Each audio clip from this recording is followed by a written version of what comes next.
Sinimula na rin ipatupad sa lungsod ng Makati ang plastic ban. 45 team mula sa Department of Environmental Service ng Makati ang ipinakalat sa lungsod para tiyaking nasusunod ito.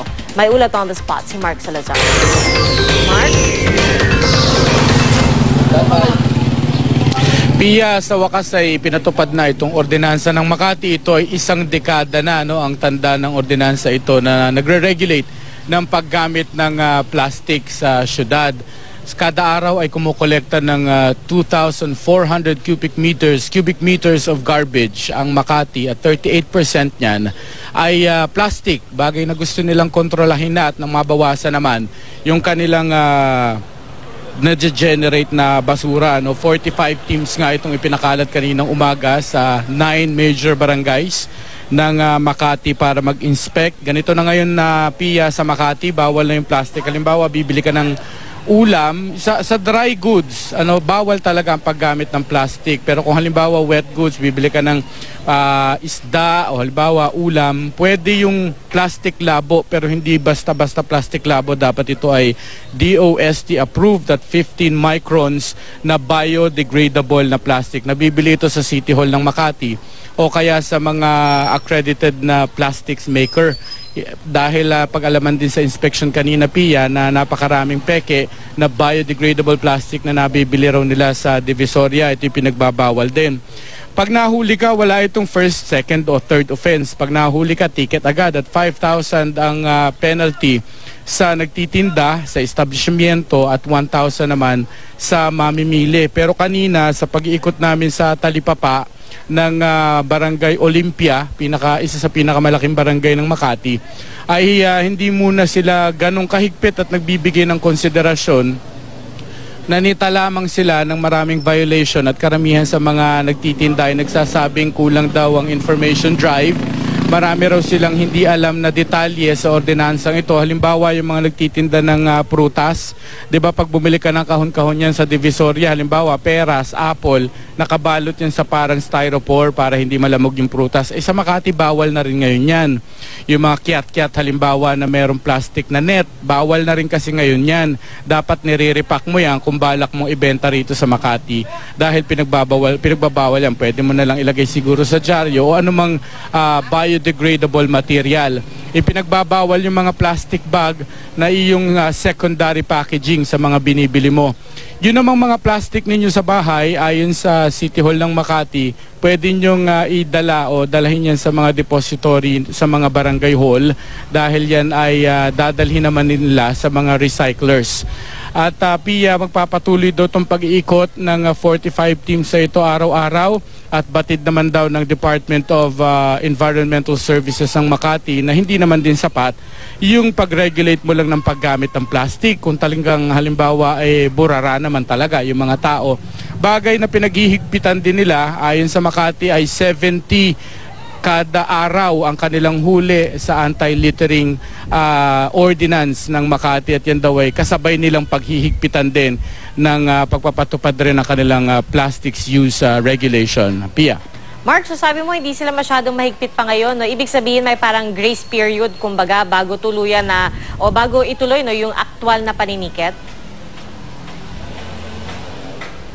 Actually, technically, Pia, wala na nga dapat grace period dahil ito ay nag-lapse na yung kanilang binigay na grace period noong pang January 31, 2012. O sige, pinagbigyan pa ng 6 na buwan hanggang June 30.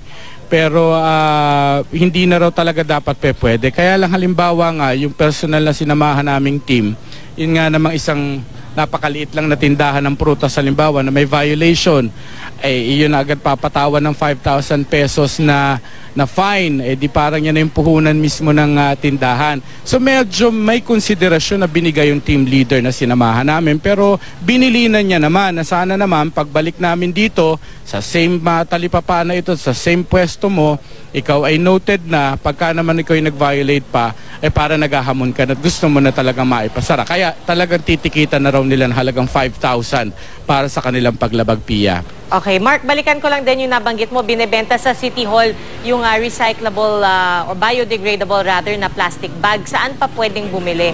At saka magkano yung benta sa City Hall? Kasi di ba halimbawa sa Quezon City, 2 piso ang bawat plastic. Oo. Oo. Yun ang pagkakaiba, Pia. Sa Makati, walang ganon. Yung environmental fee na 2 pesos sa kada bibilhin mong plastic bag. Sa ordinansa, sa version ng Makati, walang ganon. So kahit yung malalaking grocery rito, malalaking department store, ay hindi talaga pwedeng magbenta ng plastic bag kahit na ito may environmental fee pa na 2 pesos. Lahat dapat ay paper bag o hinihikaya talaga lahat ng mamimili na taga Makati na magdala kayo ng recyclable o reusable bags ninyo.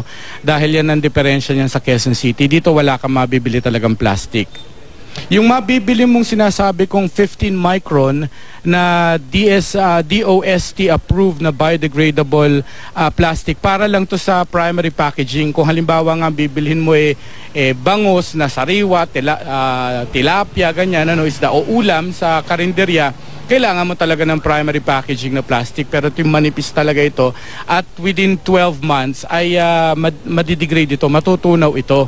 Itong biodegradable plastic na ibinebenta, makukuha mo para sigurado ka na sa City Hall mo bilhin o kaya naman doon sa nakalista nilang maraming accredited na plastics maker. Huwag yung basta ka lang pupunta ng Divisoria at doon ka mamimili ng biodegradable, kasi kasama sa in-inspect nila Pia kanina ay ang dami, isang katerba na peke na meron lang nakalagay na biodegradable, pero sa totoo lang nung kanilang silipin ng husto ay hindi na degrade itong mga plastic na ito sapagkat mga peke.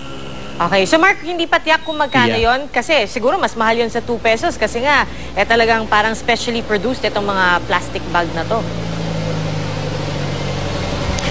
Hindi naman, Pia. Actually, ito daw mga biodegradable plastic are cheaper kaysa sa doon sa makakapal na grade ng mga plastic. So, mas mura ito.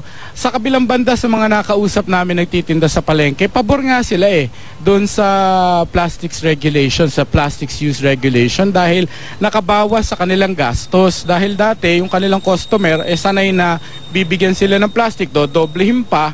So, ang kanila daw, yung kanina isang nakausap namin na gumagamit ng 300 to 400 plastic bags, ay natural kasama yan sa expenses nila. Ay ngayon, dahil sumusunod sila, ay wala nang 100 daw na plastic. Ang ginagamit nila at ito yung mga biodegradable pa na mas mura raw nilang nabibili sa City Hall. Yan yung mga sumusunod na alam exactly kung anong gagawin nila. Okay, Mark, at sana magsilbi talaga itong paalala sa ating mga kababayan. Maraming salamat sa iyo, Mark Salazar.